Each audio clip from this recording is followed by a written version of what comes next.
मामी जी वो शैम्पू खत्म हो गया बाथरूम में, आप नया डब्बा दे देते। अरे बेटा तू अपने यहाँ से सर धुलकर नहीं आई थी क्या? अभी तुझे 2 दिन हुए नहीं है कि आते तू सर भी धुलने लगी। इतने बड़े तो तेरे बाल भी नहीं है। दीदी मामा के यहाँ सब फ्री का होता है ना, इसलिए। बेटा कहीं जाते हैं ना तो अपना शैम्पू साबुन ये साथ लेकर चलना चाहिए, कुछ तो लेकर चलना चाहिए। ऐसे खाली हाथ चली जाती हो क्या सब जगह? बेटा मामा के यहाँ रोटी फ्री की मिल सकती है, ये छोटा मोटा सामान तो अपना लेकर आया करो। शैम्पू साबुन ये तो अपने साथ लेकर चलना चाहिए। अब इतनी बड़ी हो रही हो, ये सब चीजें तो अपने साथ में होनी चाहिए ना। बेटा अब इतनी छोटी नहीं रही है तू। छोटी तुमने देखा है ना, जब अंजलि और प्रिया अपने मामा के घर जाती हैं, मैं तो उनके बैग में ऐसा छोटा मोटा सारा सामान डालती हूँ।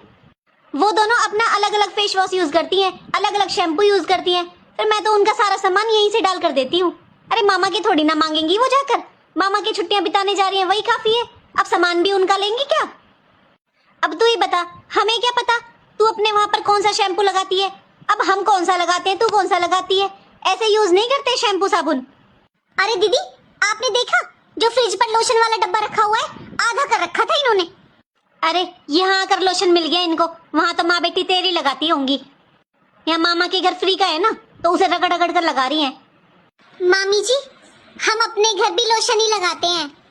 अरे बेटा पहली बात तो ये हम मजाक कर रहे थे, और तुझे मजाक इतना बुरा लग रहा है ना तो मत आया कर। अंजलि और प्रिया तेरे मामा की लड़की है तो तेरी बहन ही। तूने देखा है उन्हें कभी अपनी नानी के घर जाते हुए? अरे इतने बड़े जब बच्चे हो जाते हैं तो कोई नहीं जाता नानी के घर इतने दिन रहने के लिए। अपने घर में भी 100 काम होते हैं, 100 तरह की चीजें होती है करने के लिए। माँ की बेटी है, छींकते ही नाक काटती है, वैसे मजाक भी नहीं सुहाता, वैसे डेरा डालने आ गई यहाँ पर। मामी जी मैं तो 1 साल पहले भी छुट्टियों में यहीं पर आई थी, मैं तो हर साल छुट्टियों में यहीं पर आती हूँ। अरे बेटा तेरी समझ में नहीं आ रहा है हम क्या कहना चाह रहे हैं, मैं तुझे ये समझा रही हूँ कि उस टाइम तेरी नानी जिंदा थी। और बेटा अब ये नानी का नहीं मामियों का घर है, और मामी नानी नहीं होती है, मामियों का भी अपना परिवार है। अब वो तुझे देखे या अपने बच्चों को देखे? एक बात बता, इतनी तो तू समझदार है, ये बता ननिहाल का मतलब क्या होता है?